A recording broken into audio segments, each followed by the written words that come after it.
Now, I know that these humans are the real animals. I'll huff, and I'll puff, and I'll blow their house down.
As y'all know, we invented many things.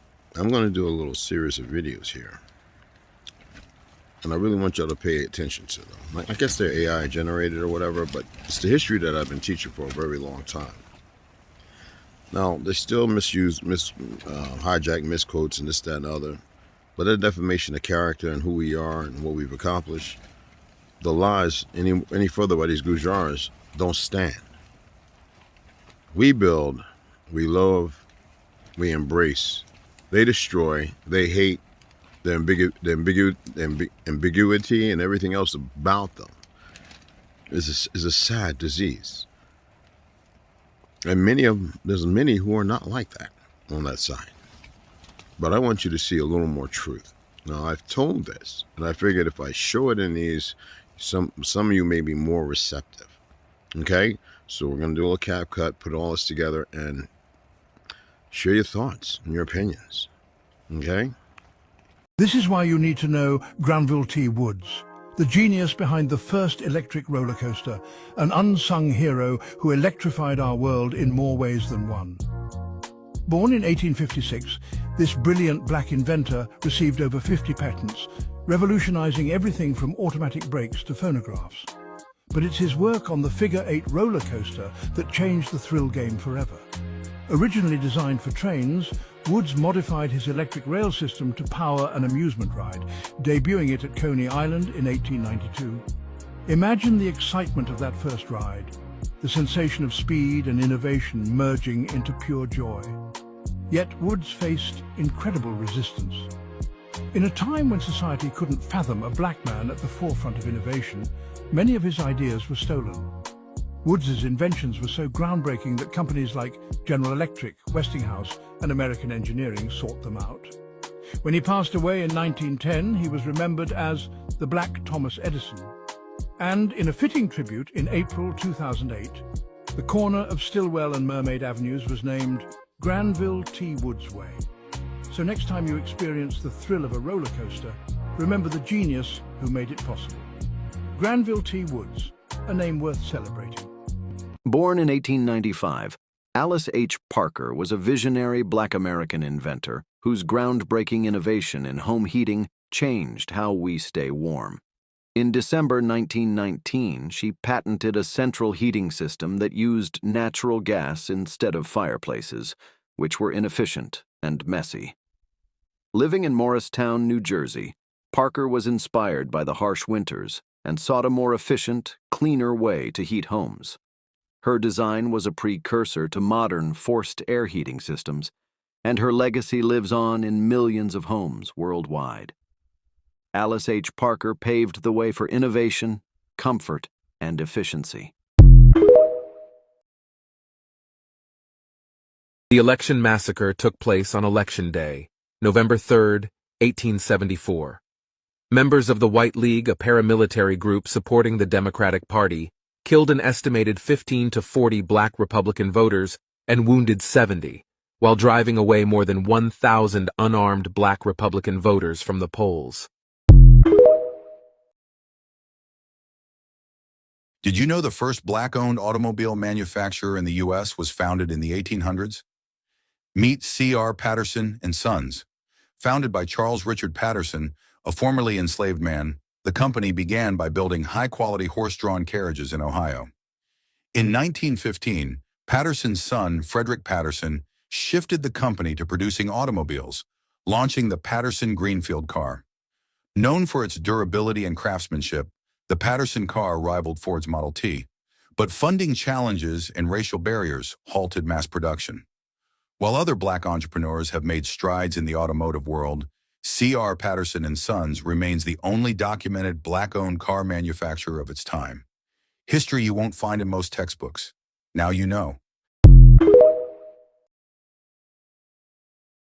Black people have always been at the forefront of the civil rights fight, not only for themselves, but for other marginalized groups. The civil rights movement of the 1960s, led by figures like Martin Luther King Jr. and countless unnamed activists, dismantled segregation and paved the way for landmark legislation like the Civil Rights Act of 1964 and the Voting Rights Act of 1965. These victories didn't just benefit Black Americans. They laid the groundwork for expanded rights for women, immigrants, LGBTQ+, and other minorities, from affirmative action to anti-discrimination laws. These gains often started with Black struggle and sacrifice. However, there's an emotional and psychological toll that comes with always being the ones to light the way. Black people are tired of fighting for others who too often fail to reciprocate. When Black people advocate for justice and equality, they are met with resistance or performative allyship from those who later fall silent when Black lives are on the line. This leaves Black people to bear the brunt of systemic oppression, while others enjoy the freedoms of Black-led movements. And now, since we're silent, FAFO, that exhaustion is being misinterpreted. When Black people choose to rest and focus inwardly on their own communities, it's labeled as lack of solidarity. But the truth is, it's not silence, it's survival. Black Americans are drained for generations of giving their voices, their energy, their bodies to movements that frequently exclude them once progress is made. Black Americans have fought for their seat for everyone at the table, only to be left in a corner once the feast begins. Oh, the quietness it's not apathy. It's a demand for recognition, for reciprocity, and rest. It's time for those who benefited from Black struggles to step up and carry the torch. Not just for themselves, but for the community that carried them. Black people deserve more than a seat at the table. They deserve to feast in dignity without being abandoned or betrayed. I always tell people the day the Latino, African American, Asian, and other communities realize that they share the same oppressor is the day we start winning. But the problem is our communities are divided. For Asian Americans and for African Americans, we probably have one of the worst relationships between any community. Well, I bet you a lot of Asian Americans too don't, in my experience, don't even realize that if it wasn't for the civil rights movement, there would not be 22 million Asian Americans in this country. Thank you. What I have been trying to teach the Asian community is like, friends, do you understand that your success, your prosperity, your civil rights that you enjoy right now was paid for with Black blood?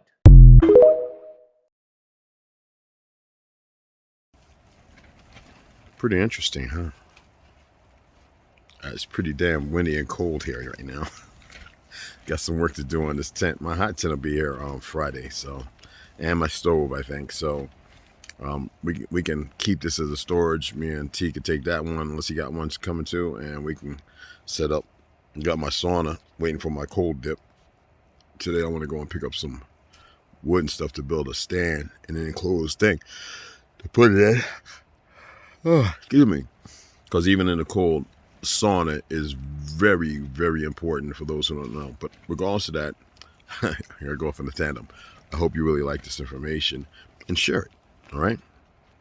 Homonoshoba, Jim Red Wolf, James Lucifer Wooten Branch, also AKA Homonoshoba, Jim Red Wolf. See you guys later. Nose is running.